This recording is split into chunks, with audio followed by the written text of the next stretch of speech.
하다 보니까 자 이제 기출 문제를 한번 쭉 풀어봤습니다. 그러면 여러분들 처음 1페이지서부터 한번 보겠습니다. 이제 1페이지 목차가 있고 그 다음에 5페이지부터 여러분들 토양 관련 이제 문제가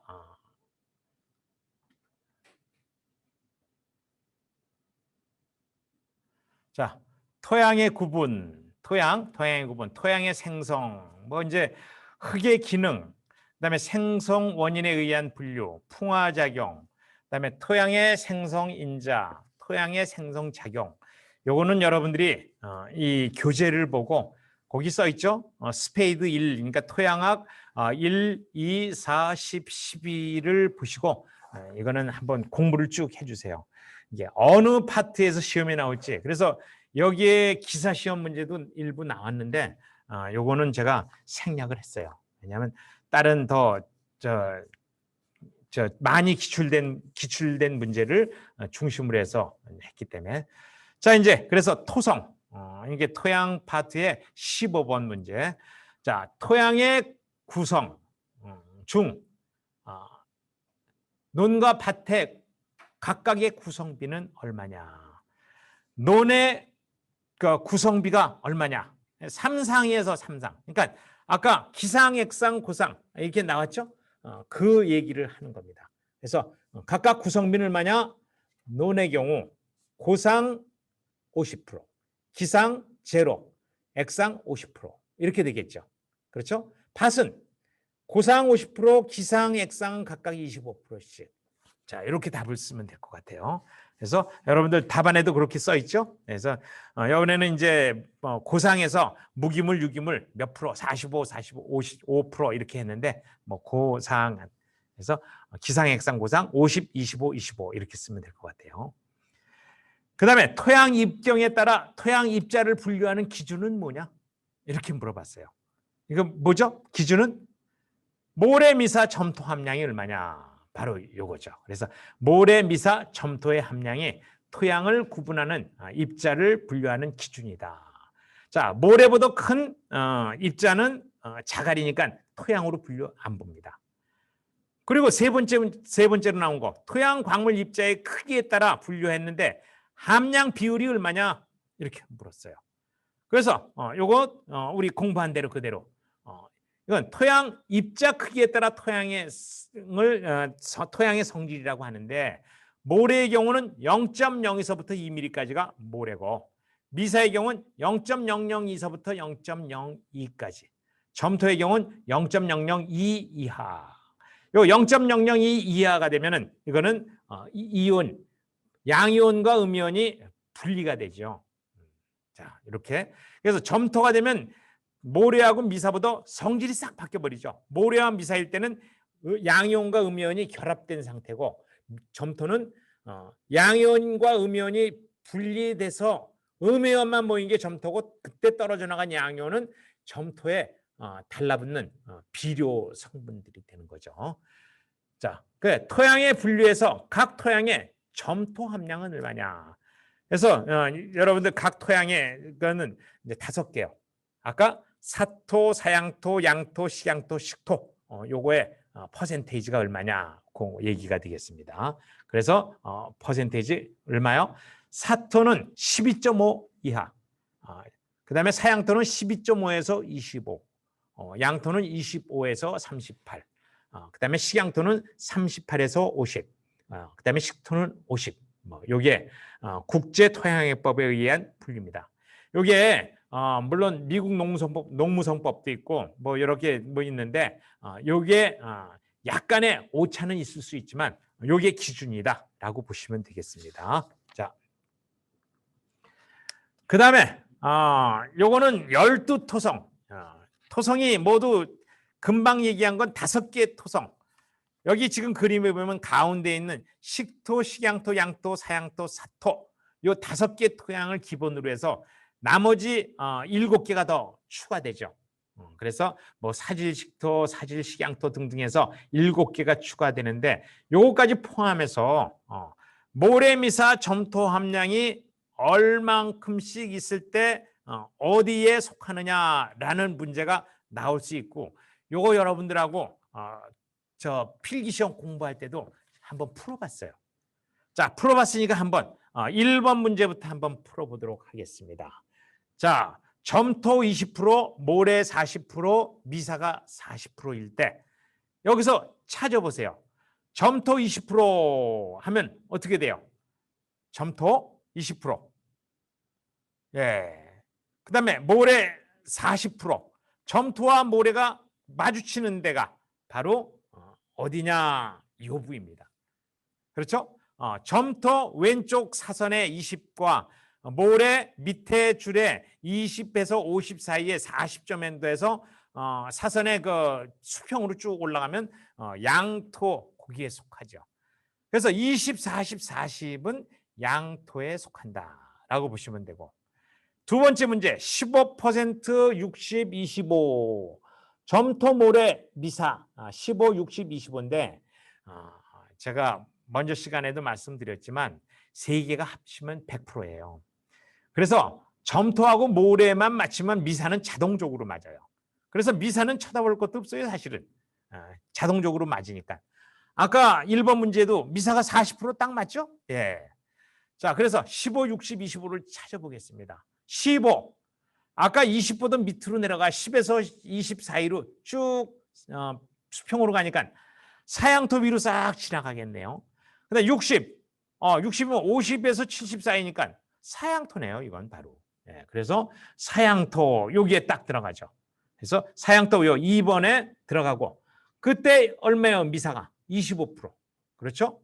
오른쪽 사선에 25% 정도에서 여기에 마주칠 거예요. 그래서 사토, 사양토. 그다음에 3번 문제. 25, 25, 50. 자, 25, 25, 50 찾아보세요. 어딘가 25면은 20보다 조금 위죠. 그런데 모래가 25예요. 그러면은 요거는 미사질 양토 쪽에 갈 것 같네요. 그렇죠. 미사질 양토. 네, 미사질 양토 25, 25, 50% 정도에 그래서 미사는 50% 정도에 들어가죠. 여기에. 그다음에 4번 문제 30, 50, 20 보겠습니다. 30 어디죠? 20에서 40 가운데니까 가운데로 쭉 한번 보고, 그다음 50 50이니까 이건 사질 식양토 쪽으로 가는 것 같네. 그렇죠? 사질 식양토. 예. 그래서 30, 50, 20. 그래서 20. 이게 4번이 되겠고. 그다음에 5번. 35, 35, 30. 35니까 이게 20하고 40 중간에 또 그 중간이니까 그 가운데 요거는 그러니까 식양토 쪽이네요. 그렇죠? 35, 35, 30 해서 식양토 쪽이고, 그다음에 마지막 50, 20, 30. 50이면은 이제 이미 답은 나왔죠. 식토로. 그렇죠? 50, 20, 30. 이렇게 해서 줄을 연결해서 봤습니다. 뭐 이것도 제가 출제위원이면 이거 꼭 냅니다. 자, 근데 우리 출제위원의 마음이 어떤지 한번 또 봐야죠. 자, 다음 문제입니다. 자, 여러분들 6쪽으로 넘어가서 입단 구조란 뭐냐? 입단 구조는 여러분들 그 토양학 22번에 보면은 입단 구조에 대해서 자세하게 써놨어요. 입단 구조란 바로 여러 토양 입자가 모여서 하나의 큰 입자로 뭉쳐진 구조예요. 네. 요 뭉쳐진 구조인데, 뭉쳐진 구조가 어떻게 생겼느냐? 이렇게 생겼죠. 자, 그림처럼 이렇게 보여요. 그래서 여기 왼쪽에 있는 호달 구조라는 거는 토양 하나 하나의 입자고, 요게 뭉쳐서 오른쪽에 떼알 구조가 돼요. 떼알 구조가 돼서 또 떼알 구조가 또 뭉쳐서 가운데 큰 공간은 공기가 유통이 돼요. 공기가 유통이 되고, 그 다음에 조그만 이 구조의 아주 조그만 공국은 물이 이동하고 물이 보관되는 구조죠. 바로 그래서 큰 공국은 공기, 작은 공국은 수분이 이동 보유하는 역할을 한다. 이렇게 쓰면 되겠습니다. 자, 그다음에 통기성 개선을 위한 재배적 조치 방법. 자, 통기성을 좋게 해준다. 그럼 어떤 방식으로 하면 되느냐? 사실은 이게 그 밑에 여러 가지 유기 재배에서 비옥도 입단 형성을 유지하는 방안 4개, 유기벼 재배 시 지력 증진 방법 3가지, 비옥도 증진, 유기농업의 비옥도 증진을 위한 입단 촉진 방안. 사실 여기 이렇게 나온 게 다 같은 문제예요. 시험이. 답이 똑같은 거예요. 다 비슷해요. 일단 유기물을 집어넣어야죠. 토양의 통기성을 좋게 해주려면 유기물을 많이 넣어야 돼요. 그럼 유기물하고 비슷한 토양계량제, 뭐 버미큘라이트, 일라이트도 있지만 석회, 규산질 비료 등등 이런 것도 다 마찬가지 좋게 합니다. 그 다음에 녹비작물 재배하거나 윤작하거나, 그 다음에 경운을 깊이가리 해가지고선 이런 걸 섞어주는 거죠. 유기물하고. 이런 것들이 우리 재배적 조치가 되겠고, 그 다음에 금방 쭉 얘기한 3가지, 밑에 3가지 녹색으로 된 부분에 유기물 재배의 비옥도 유지 방안하고 지력 증진 방안하고 그 다음에 입단화 촉진 방안 뭐 같다. 유기물 퇴배 시용, 윤작, 그 다음에 토양 계량제. 아까 버미큘라이트, 일라이트도 있지만 객토하거나 석회, 규산질비를 넣고, 그 다음에 부초, 볏짚이나 낙엽이나 이런 걸 넣고 심경하는 거죠. 그래서 약간의 답이 조금 바뀐 거 있어도 이게 부초법은 위에 올라가도 되고 밑에 또 마찬가지 위에 부초가 들어가도 되고 뭐 이렇습니다. 그래서 이런 내용이 들어가면 되겠다. 그다음 토양 입단화 구성 요인. 자, 이것도 마찬가지죠. 입단화 촉진 방법. 그다음 답압화 예방. 여기서 답압화는 뭐냐? 답압화. 땅을 딱딱하게 만드는 거예요. 근데 땅이 딱딱하려면 어떨 때 땅이 딱딱해지냐? 큰 기계가 논이나 밭에 들어가면 땅이 답압화돼요. 그러니까 답이 뭐예요?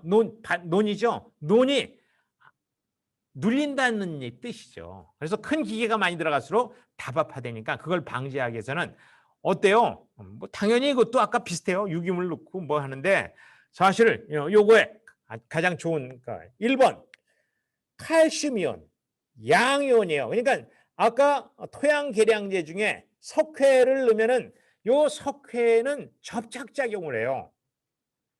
그래서 입단을 만들어주는데 아주 좋은 자재예요. 그래서 입단 형성을 하면서 떼알 구조를 만들어요. 그래서 석회물질을 시용하는 거죠. 칼슘 석회물질. 그 다음에 2번째는 아까 유기물 집어넣는 거죠. 유기물 많이 넣으면 유기물 속에 미생물이 활동하면서 끈끈한 점액물질을 분비해요. 그 끈끈한 점액물질이 폴리사카라이드 폴리우로나드라고 해요.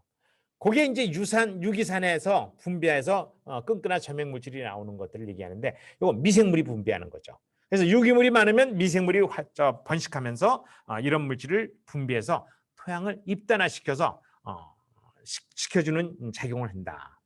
그 다음에 토양 미생물 작용이 또 있어요. 유기물 많이 넣으면 균사. 이 미생물들이 균사는 사상균이에요. 곰팡이균이죠. 그래서 곰팡이균 중에 마이콜리자라는 곰팡이 균근균이라고 그래요. 뿌리하고 공생하는 균인데 이놈들은 그 씨를 엉키게 해가지고 폭신폭신한 잎단을 형성하게 됩니다.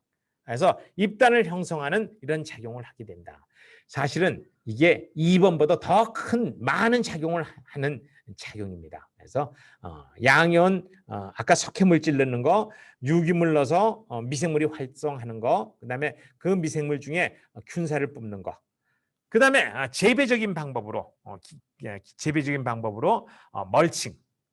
그래서 멀칭해서 햇빛을 안 보게 하면 미생물이 많이 번식하죠. 또 윤작, 답전윤환 재배, 답전윤작이라고도 하죠. 담리작, 그다음에 깊이가리, 그다음에 풀을 맺어가지고선 또 풀을 또 땅속에 환원시키고 뭐 그리고 헤어리베치 클로바 알팔파 같은 콩가작물을 많이 심으면 잎단화가 촉진되고 반대로 옥수수, 모카, 사탕물은 잎단을 파괴시킵니다.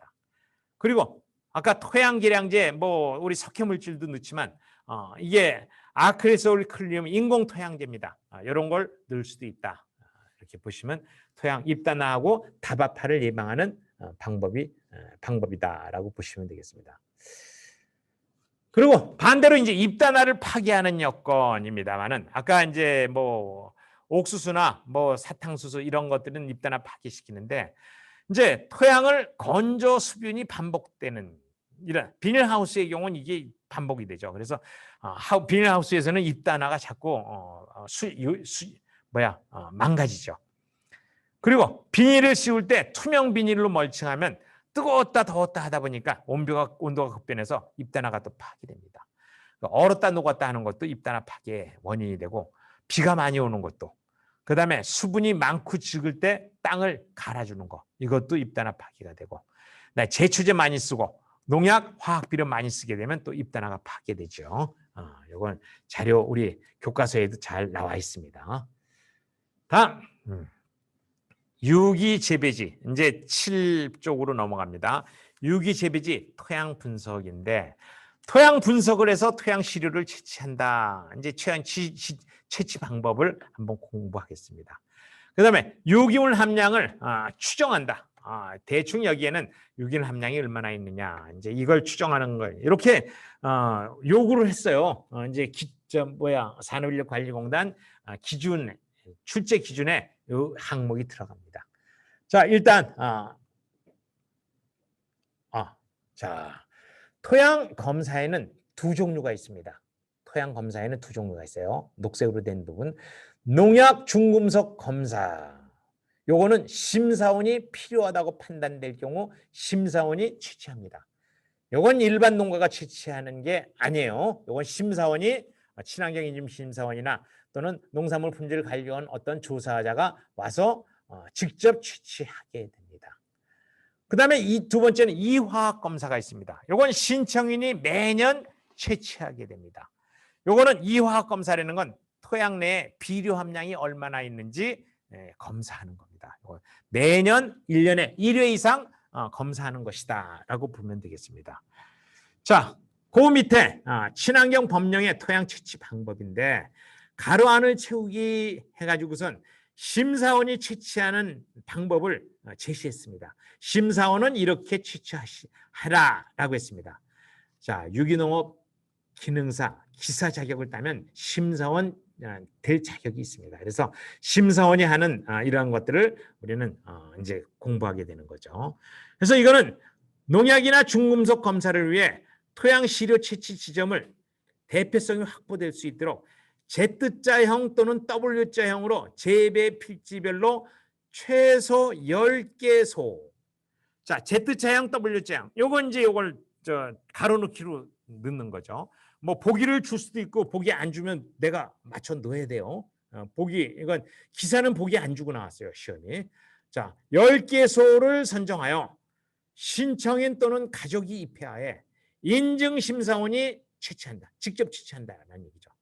다태의 경우는 법의 사항엔 10cm, 노는 15cm 깊이까지 각 지역마다 100g씩 채취합니다. 그래서 10곳 채취하니까 1kg 정도가 채취되는 거죠. 그럼 1kg 채취가 됐으면 균일하게 혼합해요. 균일하게 혼합한 다음에 둘로 나눕니다.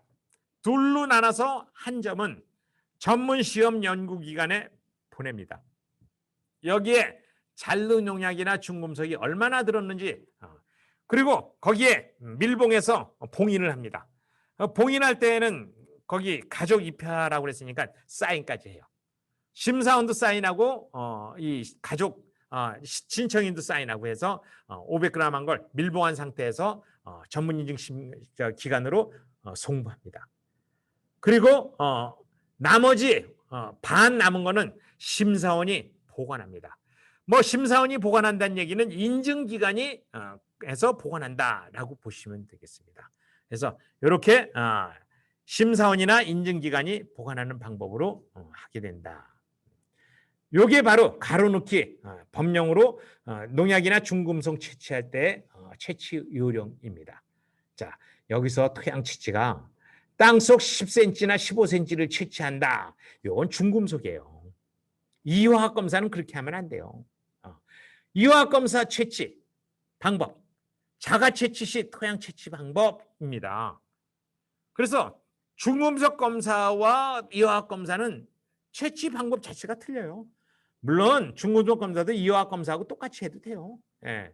자, 이화학 검사는 표토부터 심도까지 고르게 채취한다. 자, 제일 중요한 게 표토부터 심도까지 땅 속으로 들어가면요, 비료 이동이 잘 안 해요. 그냥 표토에 비료가 제일 많아요. 그래서 땅 속에는 비료가 죽어지죠. 그래서 표토부터 심도까지 고르게 하는데, 삽으로 할 때는 한 삽을 크게 떠낸 후에 그 경사면을 얇게 한 1cm 정도 두께로 해서 고르게 표토부터 심도까지 고르게 채취해서 하는 겁니다. 자, 그리고 평균치를 위해서 10곳 채취하지만 친환경 법령에는 10곳이에요. 하지만 실제 현장에서 농가가 할 때는 10곳 다 채취하면 좋죠.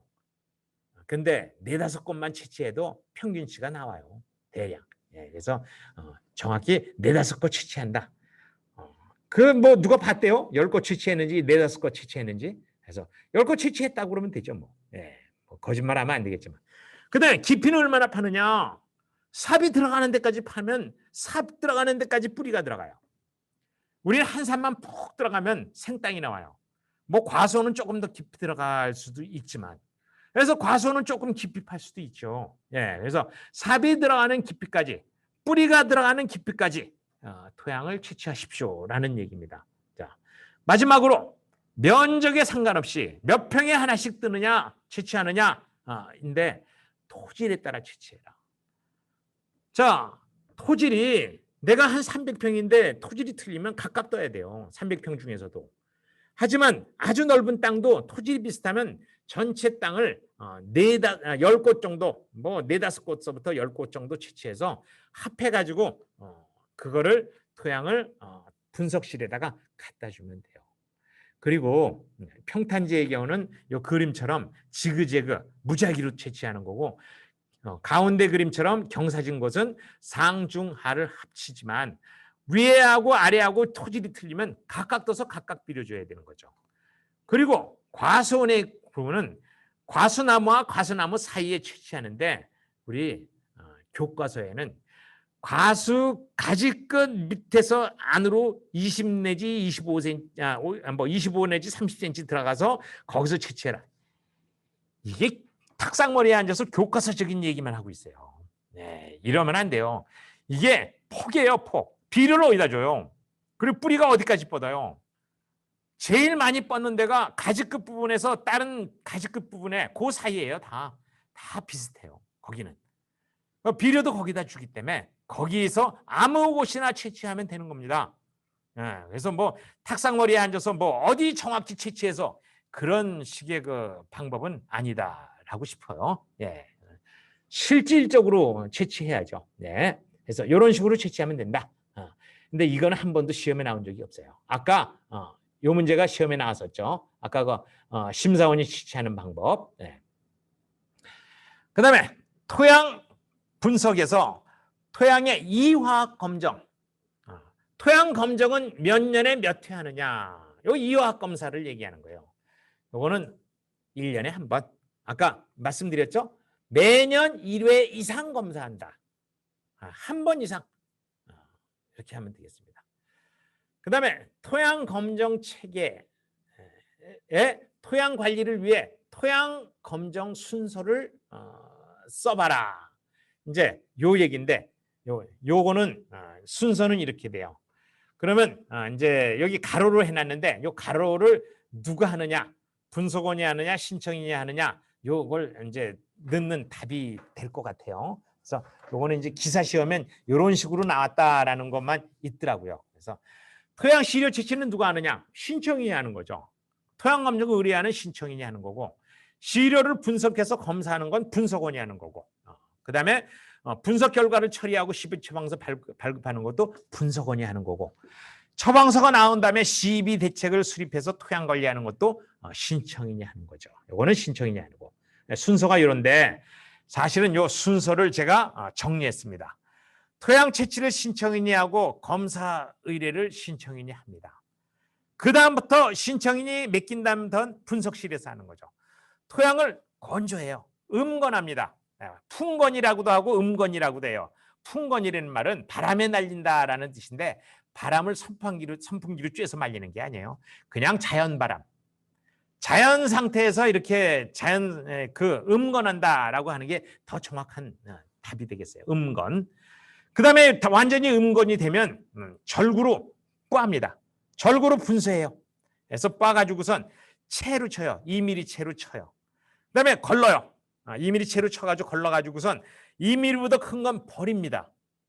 그거는 2mm보다 큰 거는 검불하고 자갈이 나와요. 자갈 같은 건 다 버리고 곱게 채쳐진 2mm보다 적은 것들이 우리 토양 검사를 하게 됩니다. 그러니까 토양 검사를 해서 분석 결과가 나오면 그걸 정리해가지고 12처방서 발급하는 것까지 분석실이 하고 그다음 12처방서가 발급해서 12대책하고 토양 관리는 신청인이 하게 된다라고 보시면 되겠습니다. 이게 바로 토양 검정 체계의 순서다. 이 순서에 대해서 어떤 식으로 문제가 나오더라도 이 분석 체계만 알면은 여기에 답해서 답을 쓰면 될 것 같습니다. 자, 우리 그래서 그 다음에 이제 유기물 함량을 추정하는 건데 유기물 함량을 이제 OM 영어로 약자로 OM이라고 합니다. Organic Matter. 메터라는 게 물질을 얘기하는 거고 오르가닉은 유기 물질인 얘기죠. 그래서 유기 물질 여기 유기물입니다. 그래서 부식이 유기물이 분해되면은 부식이 돼요. 부식은 아주 적은 입자의 교질물이라고 하면서 검은색을 띱니다. 그래서 유기물이 많을수록 토양은 검은색을 나타나게 되는 거죠. 네. 그래서 일반적으로 우리는 요 유기물 함량을 퍼센트로 표기합니다. 아까 불에 태웠을 때 요 유기물은 아까 유기물 분해가 된 거나 안 됐거나 다 날아가요. 이 분해된 것들은 탄산가스로 다 날아가요. 그래서 이게 유기물은 음연이든 그다음에 결합되어 있든 상관없이 불에 태웠을 때 다 날아갑니다. 퍼센트로 합니다. 그래서 보통 1%면은 킬로그램 분의 10g. 킬로그램은 1000g이죠. 그러니까 10g, 100분의 1을 얘기하는 거죠. 근데 농업기술센터의 12처방서에는 거의 대부분 그램 퍼 킬로그램으로 표기가 되어 있기 때문에 1000분의 1을 나타나게 됩니다. 그래서 농업기술센터는 우리 12처방서가 예를 들어 30이 나왔다 그러면 그 공을 하나 띄우고 3%가 되고 만약에 15가 나왔다. 센터에서 15라는 표기가 나왔다면 점을 하나 찍어서 1.5% 이렇게 보시면 되겠습니다. 자, 유기물 함량을 분석하는 이유는 뭐냐? 질소 12량. 왜냐하면 유기물 속엔 질소가 들어있어요. 그래서 질소 12량을 검정하기 위해서 유기물 함량을 검사합니다. 그리고 유기물 함량 검사하면은 토양에 뭐가 좋으냐? 사실은 땅 힘, 뭐요? 보비력, 보수력, 그러니까 그게 토양이 좋아지는 거죠. 땅 힘이 좋아진다라고 보시면 되죠. 지력이라고 하죠. 그래서 유기물 함량이 많으면 이제 이따 지력에 대해서도 설명을 드리도록 하겠습니다. 자, 유기물 함량 측정 방법에는 튜린법, 이건 실험실에서 하는 방법이에요. 분광 광도계법, 이런 것들이 우리나라에서 시행하고 있습니다. 자, 유기물 함량이 높을수록 질소 비료량은 그래서 감소돼요. 그래서 유기물 함량이 높으면 질소 비료를 적게 줘도 되고, 그러면 실질적으로 여러분들 여기 자료에는 사실은 어떤 자료에도 찾아보면 이런 내용이 없어요. 유기물 함량이 과연 몇 %면은 질소비료를 안 줘도 되느냐, 이런 질문을 하는 분이 계셨어요. 그런데 어떠한 자료도 찾아봐도 그런 내용은 없어요. 하지만 제가 공부한 결과 추측하건대 논에서는 8% 이상이면 질소비료 안 줘도 돼요. 밭에서는 4%, 5% 이상이면 질소비료 안 줘도 돼요. 5 내지 8% 정도만 되면 질소비료 주지 않고 농사져도 됩니다. 그래서 근데 외국의 좋은 토양, 아주 좋은 흑토지대 토양은 거의 8%에서 10%의 유기물이 들어있어요. 뭐 5%는 기본이고, 근데 우리나라는 평균 2%밖에 안 돼요. 그러니까 유기물을 많이 넣고 농사 지어야 돼요. 자, 그래서 유기물을 매년 조금씩 여러분들이 넣으신다고 그러는데 얼마나 과연 넣냐? 볏짚을 매년 쓸어서 넣으면 7년 동안 넣으면 1% 늘어나요. 7년 동안. 하나도 소실이 안 된 상태에서. 그러니까 실제로 10년 가도 1%안 늘어나는 거죠. 실제로는. 그래서 그 정도다라는 얘기입니다. 그래서 유기물 함량 늘리는 게 쉬운 얘기가 아니다. 1% 늘어나는 게 그래서 옛날 우리 조상님들 농사질 때 퇴비, 화학비료 없이 퇴비료만 농사질 땐 우리나라 토양이 4.5%에서 5%였었어요. 그땐 땅이 상당히 유기물이 많았죠. 퇴비료만 농사졌으니까. 그런데 화학비료가 나오면서부터 퇴비를 안 주니까 점점 줄어든 게 몇 년 동안 약 4, 50년 동안 2%로 확 줄은 거죠.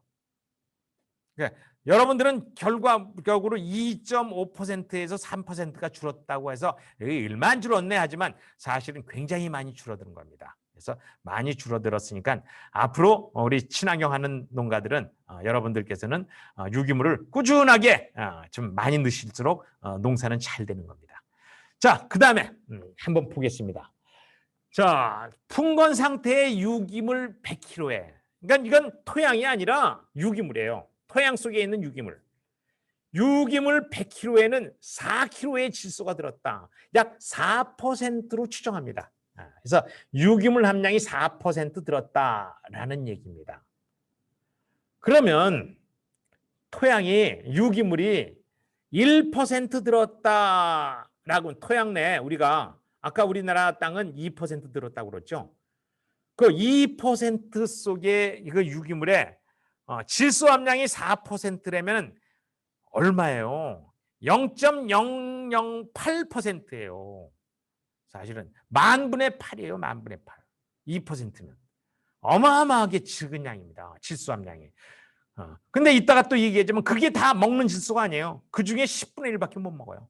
자, 그래서 우리 10kg 1%라면 우리 1%의 유기물이 그때 흙의 무게가 얼마인지 한번 그러니까 우리 300평의 흙의 무게를 한번 계산해 봤더니 약 150톤이 나옵니다. 1000제곱미터 곱하기 높이 0.1에다가 비중 1.5인데 사실은 비중 1.2 내지 1.3을 곱해야 되는데 토양의 두께를 0.1, 10cm로 봤기 때문에 우리 비중을 조금 높게 잡았습니다. 그래서 150톤 정도로 봅니다. 뭐 토양의 두께를 한 12, 15cm로 봐도 되기 때문에 비중을 1.5로 봐도 됩니다. 그래서 150톤, 토양 150톤에 1%면은 1.5톤이에요. 1.5톤이면 1,500kg입니다. 그러면 토양의 유기물이 1,500kg가 들었다. 그중에 질소 함량은 4%니까 60kg예요. 그래서 1%의 유기물 함량이라면 60kg가 들었으니까 우리나라 땅은 2%니까 120kg가 들었다라고 보시면 되죠. 그런데 이 120kg의 유기물 중에서도 유기태 질소가 90%예요. 못 먹는 질소가. 작물이 못 먹는다 이거죠. 유기물로만 존재. 이게 무기물로 바뀌어야 돼요. 그러니까 10%밖에 못 먹으니까 실제로는 120kg라도 질소 함량은 12kg밖에 안 되는 거죠. 그러니까 먹을 수 있는 질소 양이 12kg니까 많이 부족한 겁니다. 그래서 우리는 근데 만약에 5%면은 굉장히 많죠. 5%면은 상당히 많은 양의 질소가 들어가기 때문에 그때는 질소 비료를 안 줘도 되고 그다음에 저 질소 비료가 유기물 함량이 적으면 질소 비료를 줘야 되는 거고 그렇게 됩니다. 자, 유기물 측정 방법. 요거 이제 아까 시험 문제 나온 거 구체적으로 제가 다시 한번 보겠습니다. 시료를 105도로 건조시키고 건조된 시료를 재고 도가니에 시료를 넣고 무게를 재고 도가니에 시료를 완전히 태우고 도가니에 무게를 다시 태운 걸 잽니다. 자, 이렇게. 그래서 유기물 구하는 공식. 순서는 여기 1, 2, 3, 4, 5 요거를 이제 순서에 맞게 여러분들이 나열하면 되고 건조된 시료에서 태운 시료 무게를 빼서 건조된 시료로 나누고 곱하기 100 하면 되는데 예를 들면 이거 뭐 도가니 무게를 빼고 건조된 시료 무게가 100g이었다. 태운 후에 무게가 95g이었다. 그러면 유기물 5%. 아까 제가 간단히 설명드렸죠. 그래서 원리는 뭐냐? 유기물은 태우고 나면 다 탄산가스로 날아가요. 무기물만 남기 때문에 유기물 함량은 5%다. 이렇게 답을 쓰면 되겠죠. 자, 아까 시험 문제를 더 구체적으로 한번 다시 봐서 풀어봤습니다. 자, 이제 유기물의 이해를 한번 하도록 하겠습니다. 유기물인데 유기물의 기능에 대해서 기술하시오라고 그랬어요. 유기물의 기능이 부식의 역할입니다. 그 다음에 퇴비의 장점. 퇴비가 유기물이죠. 그래서 이 시험 문제는 매번 나왔어요. 거의. 매번 나오니까. 그리고 이제 이거에 대해서는 뭐 제일 유기농업에서는 제일 중요한 부분이다. 저는 여러분들이 요 문제에서는 한번 보면은 유기물의 표시에서 어디 58-4 여러분들 토양학 58-4 한번 볼까요? 저거 한번 잠깐 봐요. 58-4.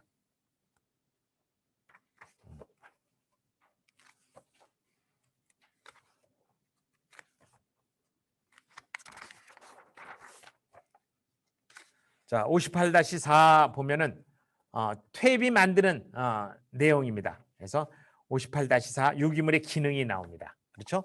유기물의 기능 여기에 대해서 쓰라고 나오는데 수분 보수력 증대, 그 다음에 2번 보비력 증대, 그 다음에 대부분의 작물한테 양분을 공급한다. 양분이 몇 개나 양분이 있어요? 약 60여 개. 근데 완충 능력 증대한다. 그 다음에 난용성인을 유효화시킨다. 자, 중금속 유해 과정을 감소한다. 그 다음에 생장 조정 물질을 공급한다. 탄산가스 공급하고 토양을 검은색으로 되니까 지온이 상승하고 입단 형성 조장해서 미생물이 번식도 하고 미생물이 번식하고 그다음에 토양 유실도 즉기한다. 이렇게 12개가 있는데 이거를 저는 여기에서는 답을 조금 나눠봤어요. 어떻게 나누냐? 물리적 성질. 요 12개 중에 물리적 성질이 뭐냐? 보수력 증대. 그다음에 수분을 이동을 원활하게 해서 토양 유실이 적게 되는 거죠. 수분 이동이 잘 되니까. 입단 형성을 조장해서 각종 미생물들이 번식이 좋아지죠. 여기에 물리적 방법으로 해서 셋을 나눴습니다. 그 다음에 미생물학적 지온이 상승해요. 검은색이니까 미생물이 많이 번식하게 되고 미생물이 많으니까 좋은 화학 반응을 많이 만들어요. 그래서 생장 조정 물질을 많이 공급해서 여러 가지 호르몬, 비타민 이런 물질들을 많이 만들게 되는 거죠. 실제로 화학적 성질, 이 뒤에 나올 화학적 성질도 대부분이 미생물에 의한 겁니다. 그래서 요 미생물에 의한 화학적 미생물이 바꿔주는 거죠. 자, 1번 뭐예요? 양분. 바로 이제 양분을 만들어 주는 거죠. 암석을 분해하고 유기물을 분해해서 분해하는 과정에서 여러 가지 산을 생성하고 무기 입자를 만들어서 60여 개의 양분을 만들어요. 네, 만드는 걸 공급해 주는 거죠. 그래서 2번 보비력을 또 증대해줘요. 이걸 다 붙들고 보관하게 되는 거죠. 여기에서 보비력은 음전하가 있어야 양이온을 붙들어요. 요때 음전하는 카복실기라고 우리 공부했었죠. COOH 요게 제일 많아요. 그래서 여기 혹시 이제 시험에 어떤 형식으로 문제가 나올지 여러분들이 알고 계셔야 될 것 같아서 카복실기 음전화 형식으로 보비력을 제일 많이 형성하고 있는 것이다. 근데 완충 능력이 증대돼서 pH 개선을 했는데 도움이 돼요. 알칼리 토양에서는 중성으로 바꿔주고 또 산성 토양도 중성 쪽으로 산도 개선을 해주는 역할을 해주는 게 바로 이런 역할이다. 완충 능력 역할이다라고 보시면 돼요. 그다음에 중금속 유해물질 작용도 감소시키고 불용성인도 미생물이 분해하는 과정 분해해서 먹게 만들어주고 탄산가스 공급해서 광합성 적용에 도움이 되고 이런 것들이 다 바로 화학적 성질이다. 그래서 아까 유기물의 기능 12가지가 이렇게 분석을 해서 나눠봤습니다. 자, 이렇게 요 중에 뭐 유기물의 기능에 대해서 뭐 5가지를 써라, 뭐 3가지를 써라, 뭐 이게 충분히 나올 수가 있습니다. 그래서 이걸 보고선 쓰면 여러분들이 생각하고 쓰면 되겠습니다. 그 다음에 유기물의 유지 방법입니다. 이제 유기물의 유지 방법은 요 뒤에서 나올 얘기입니다. 그래서 유기물을 어떻게 하면은 꾸준하게 늘리느냐, 그렇게 하면 이제 손실이 안 되느냐. 우리 옛날에는 4.5%에서 5% 되는 유기물이 2%로 줄었잖아요. 이제 여러분들도 농지에서 꾸준하게 유기물을 유지할 수 있는 방법은 윤작을 하는 거. 이때 혼작, 간작, 교작 요걸 활용하고 과수원에서는 초생 재배하고 그다음에 일반 작물 녹비 재배, 녹비 작물 재배해서 토양에 작물도 또 녹비 작물도 토양에 환원시켜 주는 거죠. 퇴비화 시켜서 그다음에 퇴구비 퇴구비하면 구자는 축분을 얘기하는 거예요. 그래서 퇴구비하면 축분하고 발효시킨 퇴비를 우리 돈 주고 살 수 있는 거죠, 이건. 그래서 또 폐쇄순환 농업을 하게 되면 폐쇄순환 농업에서 나온 자료인데 이따가 자 다음 시간입니다. 폐쇄순환 농업에 대해서 설명을 드릴 텐데 자가로 축산과 경종 일반 농사를 같이 할 경우 폐쇄순환 농업이라고 그래요. 그러니까 퇴구비가 나올 경우 축분하고 혼합해서 퇴비를 만드는 거죠. 이거를 많이 넣으면 좋겠다. 그리고 토양 안 떠내려가게 침식을 방지하는 방법은 윤작을 하거나 초생재배하거나 여기 하나 더 넣으면 비닐 멀칭하거나 이제 이런 방식을 하는 거죠.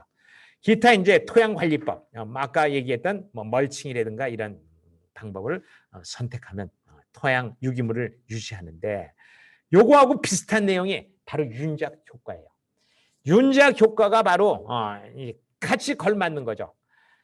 바로 지력 유지 증강을 위해서 녹비작물, 둑과 식물성 녹비작물을 재배하고 토양 보호를 위해서 침식을 방지하고 잎단화 조성을 하고 잎단화 조성하기 위해서는 아까 초생재배 녹비작물 심는 것도 같이 들어갑니다.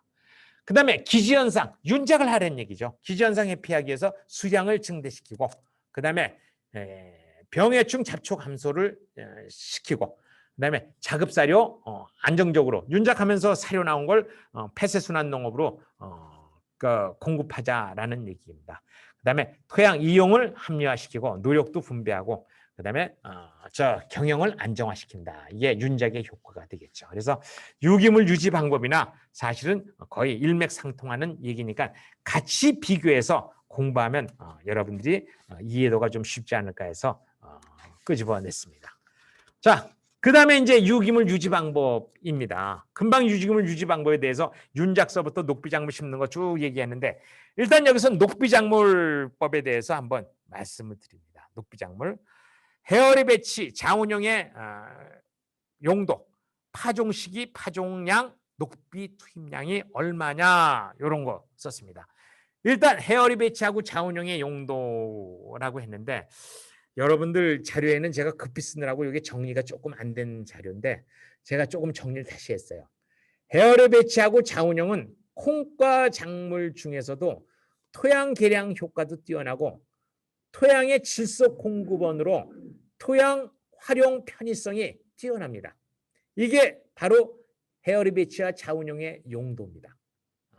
그리고 자운용은 월동이 가능하므로 남부지방에서 주로 활용이 되면서 헤어리 배치는 내한성이 강하고 월동이 어려운 중북부 지방에서 활용합니다. 어쨌든 헤어리 배치와 자운용은 이런 활용 편의성과 질소 공급원, 그 다음에 남부지방, 북부지방에 어디에서 사용하느냐 용도에 대해서 파악을 해봤고 그 다음에 파종 시기, 파종 방법을 보면은 파종 방법은 임모중 3파. 자, 파종 방법의 임모중 3파는 제가 그 필기 공부할 때는 사실 설명을 한번 드렸는데 어쨌든 그래도 여러분들 다시 한번 설명드립니다. 임모, 모가 서 있다. 입은 서 있다는 뜻이고 모가 서 있다라는 뜻이죠. 주은 그 사이사이에 흩어뿌려라 라는 뜻입니다. 무슨 얘기냐면 가을에 별을 수확하기 전에 얼마 전에 약 15일에서 20일 전에 요 헤어리 배치나 자운형을 사이사이에 흩어뿌려라. 모가 서 있는 상태에서 뿌려라. 그러면 헤어리 배치나 자운형의 싹이 터요. 싹이 얼마나 트냐? 5 내지 10cm 커요. 그늘이 지니까 거기에 그늘 사이로 또 수분이 촉촉하니까 잘 커요. 흙을 덮어주지 않아도 잘 큽니다. 그리고 놔두면은 이제 별을 비워요. 별을 빌 때 요즘은 낫으로 비면 이게 낫으로 비면서 이제 밖으로 다 끄집어내면 되는데 요즘은 콤바인으로 작업을 하니까 콤바인으로 볏짚을 뚝뚝뚝 떨어뜨리려면 나중에 떨어뜨리려면 볏짚을 다 수거하면 돼요. 그러면 콤바인 바퀴에 짓눌린 그 헤어리 배치나 장원형은 다시 살아납니다.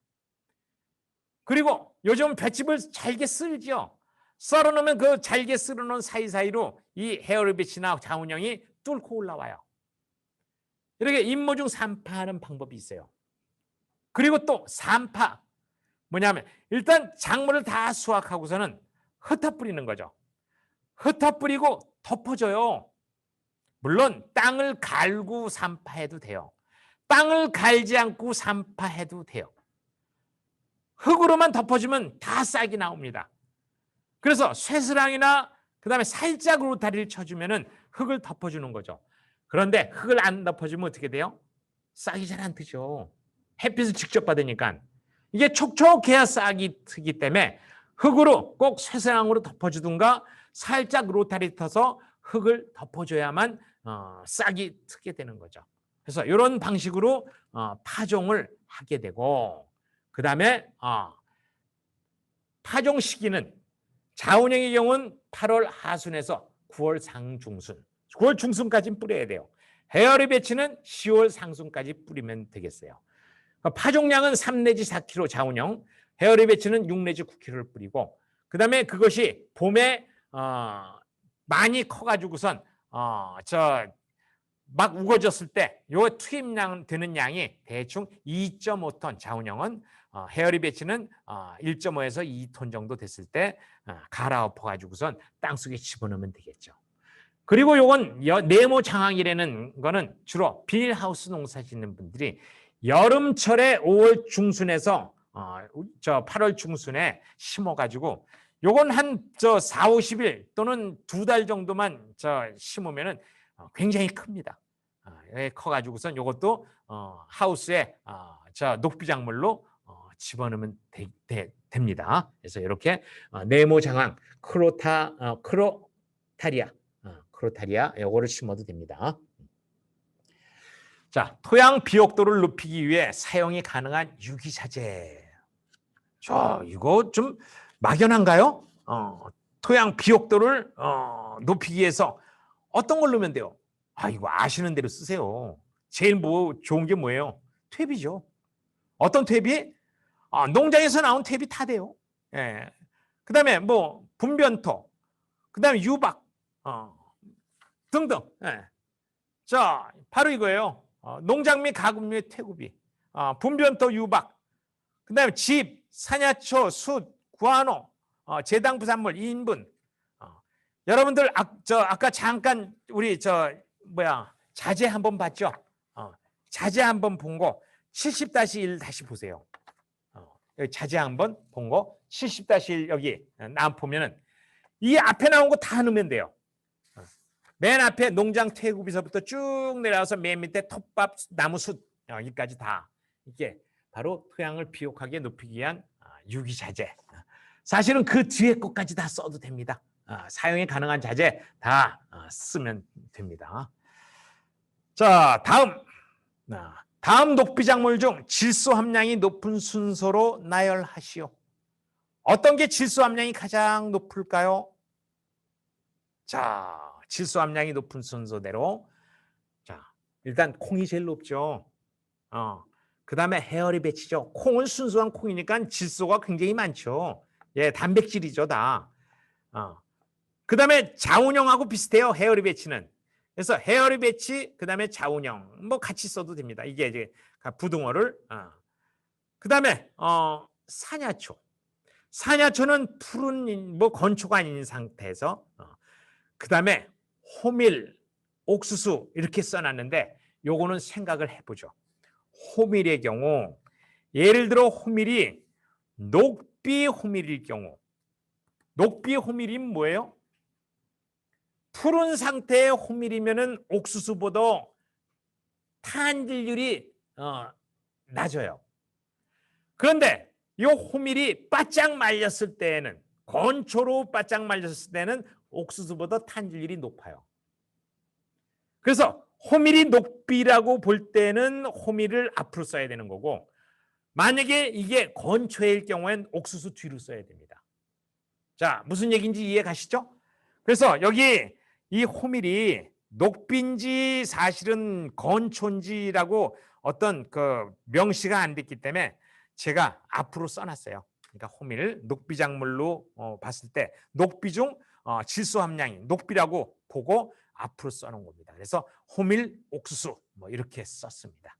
자, 여기 이게 쭉 써놓은 거가 뭐냐면 탄질률이 어떤 게 높느냐, 이제 낮으냐 이건데 탄질률은 요 뒤에서 다시 나올 때 설명을 드리겠습니다만은 뻣뻣하고 거칠수록 탄질률이 높습니다. 자, 다시 한번 뒤에서 설명드릴게요. 자, 답은 그래서 이렇게 쓰면 될 것 같아요. 네, 콩, 헤어리 배치, 자원용, 산야초, 옥수수냐 호밀이냐 요거는 둘을 바꿔 썼다고 호밀을 먼저 쓰고 옥수수를 자 나중에 쓰고선 요거는 종류에 따라서 그래서 지금 옥수수 먼저냐 호밀이 먼저냐 요거는 이제 그래서 호밀을 먼저 써. 여러분 답처럼 호밀을 먼저 써도 쓰는 게 더 좋을 것 같아요. 제가 이제 옥수수 호밀을 여기는 바꿔놨습니다만은 자 그다음에 뭐 여러분들이 이해하셨으면 될 것 같아요 이건. 그래서 탄질률에 대한 이해를 해야 돼요. 이제 탄질률에 대한 이해인데 자 이제 퇴비를 만들 때 부숙되지 않은 퇴비, 미숙 퇴비를 넣었을 경우 어떤 현상이 생기냐 이런 시험 문제예요. 볏짚, 보리집을 토양에 사용 시 일시적으로 일어나는 현상이 뭐냐. 이게 같은 맥락이에요. 두 개가. 부숙되지 않은 퇴비, 미숙 퇴비죠. 볏짚, 보리집 이걸 그냥 직접 넣었으면 미숙 퇴비죠. 어떤 현상이 생겨요? 질소기하 현상이 생기죠. 질소기하 현상이 유발한다. 이게 정확한 답이 되고 그 다음에 만약에 축분이 미숙되었다라면 가스가 발생하죠. 그리고 병이 날 수도 있고 작물 생육이 이 질소기하 현상이 생기면 어쨌든 작물 생육이 지연됩니다. 병도 발생할 수 있고 그래서 이렇게 네 가지를 써봤는데 사실은 여기 답 하나 제일 중요한 게 질소기하 현상, 질소 부족 현상 이렇게 보시면 되겠습니다. 자, 그래서 요거에 대한 간단한 설명이 탄질률이 30 이상이 되면 유기물이 토양에 넣었을 때 작물은 미생물하고 경합하면서 그 유기물이 토양에 있는 걸 다 흡착해버려요. 그래서 질소 부족 현상이 오는 게 바로 질소기하 현상, 질소 부족 현상이다라고 합니다. 이제 여기에 대한 설명이 제가 하겠습니다. 자, 미생물은 탄소를 에너지원으로 유기물 속에 들어있는 탄소를 에너지원으로 사용합니다. 그다음에 질소는 영양원으로 한다. 자, 우리 탄소 동화작용 할 때 탄소 동화작용이라는 이야기는 탄산가스의 탄소와 물과 합치면서 포도당이 만들어져요. 그때 거기에 에너지가 더해져요. 그래서 포도당 속엔 이 태양 에너지가 들어있어요. 그래서 유기물을 분해하게 되면 포도당이 분해되면서 태양 에너지가 나와요. 그 태양 에너지가 바로 미생물이 활동하는 에너지원이 되는 거죠. 그래서 포도당이 분해되면서 거기서 포도당이 분해된 에너지를 먹고 미생물들이 활동을 합니다. 그래서 요 탄소가 꼭 있어야 돼요. 탄소, 바로 저 포도당에 탄소가 있어야 되고, 그 다음에 이 미생물들이 번식을 하기 위해서는 영양분이 필요해요. 몸체가 2배 정도로 늘어나서 반으로 딱 떨어져. 이분법으로 분해가 되는데 그 분해될 때 제일 필요한 영양소가 질소입니다. 몸체가 커져야 되니까. 그래서 이 탄소와 질소의 비율이 보통 탄소가 훨씬 많아요. 10대 1 이상 보통 다 되죠. 그래서 거기 밑에 탄질률이 유기물의 탄질률 8에서 10 정도가 된다. 미생물 몸체가. 미생물 몸체는 8에서 10 정도 되니까 그렇게 되면 미생물은 더 이상 자기 몸하고 비슷하면은 쉬어요. 잠깐 쉬는 거죠. 이게 평형 상태라고 보면 되죠. 그럼 미생물들이 활동하기 위해서는 10보도 많아야 돼요. 10보도 많으려면 10에서 30 사이면은 미생물들이 거기서 에너지를 섭취하면서 활동을 하게 되는 거죠.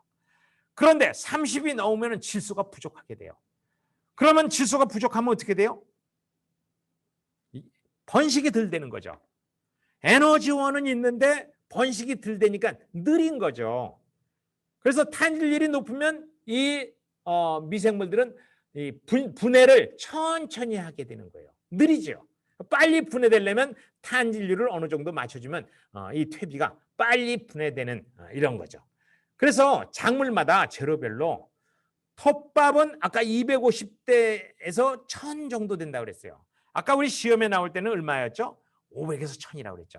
그래서 톱밥이 250 정도면 화렵수 이런 것들이 되겠고, 침엽수는 1000까지도 가능합니다. 그래서 이게 톱밥의 종류가 어떤 거냐에 따라서 250에서 1000으로 보시면 되겠고, 쌀 보리집은 166, 밀집은 116, 볏집은 70, 옥수수 떼공은 60 이렇게 됩니다.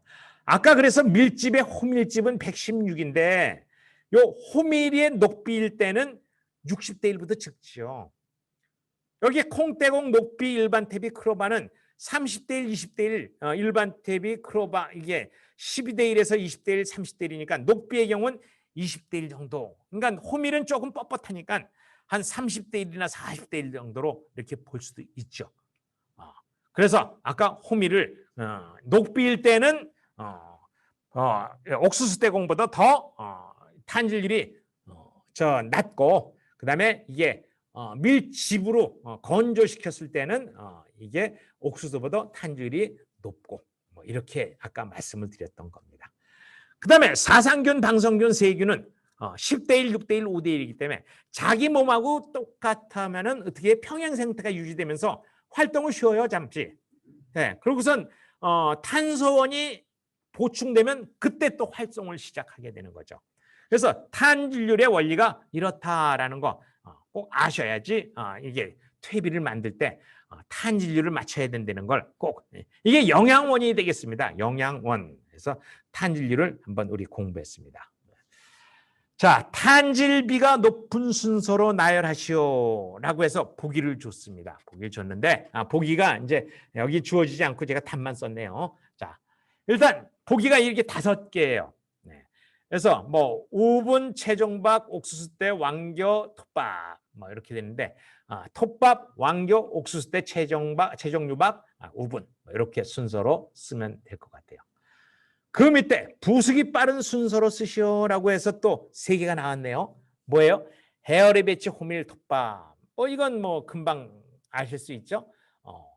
헤어리 배치가 제일 부수기 빨리 되겠죠. 왜냐? 헤어리 배치는 콩가 작물이죠. 그리고 녹비 작물이죠. 그다음에 호밀, 톱밥이 제일 느리죠. 네, 그래서 그다음에 탄질률이 100 이상인 걸 쓰시오. 아까 100 이상인 그 탄질률이 밀집, 그 다음에 쌀보리집, 그 다음에 톱밥 먹어였었죠. 근데 그 호밀인, 밀집이나 이런 거 하지 말고 제일 쉬운 답이 뭐예요? 톱밥. 네, 톱밥을 쓰면 그냥 간단하게 되죠. 그 다음에 퇴비를 과용했을 경우 문제점은 뭐냐? 퇴비를 많이 줬다라는 얘기죠. 자, 사실은 퇴비를 잘 발효된 퇴비는 큰 문제가 없어요. 과용해도 사실은 큰 문제가 없는데 문제는 축분이 많은 퇴비를 넣으면 질소가 많아요. 이 발효가 잘 된 탄질류도 괜찮은 퇴비는 이거 큰 문제가 안 되는데 이 축분이 많이 들어간 퇴비의 경우는 질소 함량이 많아서 작물이 웃자라요. 그래서 수확물에서는 질소가 많이 검출돼요. 질산성 질소라고 그래요. 그게 과다한 질소가 검출될 수 있다. 그 다음에 미숙 퇴비를 많이 넣었을 경우엔 병이 많아지고 가스 장애가 발생하죠. 그래서 이런 문제가 있다. 그래서 발효, 그래서 축분 퇴비를 넣는 것도 적당량 넣는 게 좋지 너무 많이 넣으면 안 좋습니다. 어쨌든 그래서 근데 하지만 발효가 잘 된 퇴비는 많이 넣어도 괜찮아요. 예. 자, 유기물의 산출량이라고 했는데 이게 좀 어려운 파트입니다. 유기량 산출량. 근데 아까 좀 대충 한번 얘기했어요. 예, 그래서 유기농의 산출량 100kg 속에는 약 4kg의 유기물이 들었다. 그러니까 100kg의 유기물 속에는 4%의 질소가 들었고 그 다음에 1%일 때 이걸 환산한 내용이 아까 했으니까 요거는 생략하고 바로 넘어가겠습니다. 아까 설명드렸던 부분이에요. 넘어갑니다. 그 다음에 유기재배지 토양관리. 이번 11쪽의 밑에 부분이 되겠는데 요건 10분 쉬었다 또 하겠습니다. 그래서 지금 6시 반 10분 쉬었다가 5시, 5시 저 시계가 어떻게 된 건가? 지금 4시 반입니다. 지금 4시 반이에요? 네. 예, 그럼 5시 반에 시작하겠습니다. 어떻게 아니야. 4시 40분. 죄송합니다. 4시 40분에 시작하겠습니다. 4시 40분에 다시 뵙도록 하겠고. 자, 쉴 사람은 쉬시고 혹시 질문하실 분들은 남아서 질문 주세요.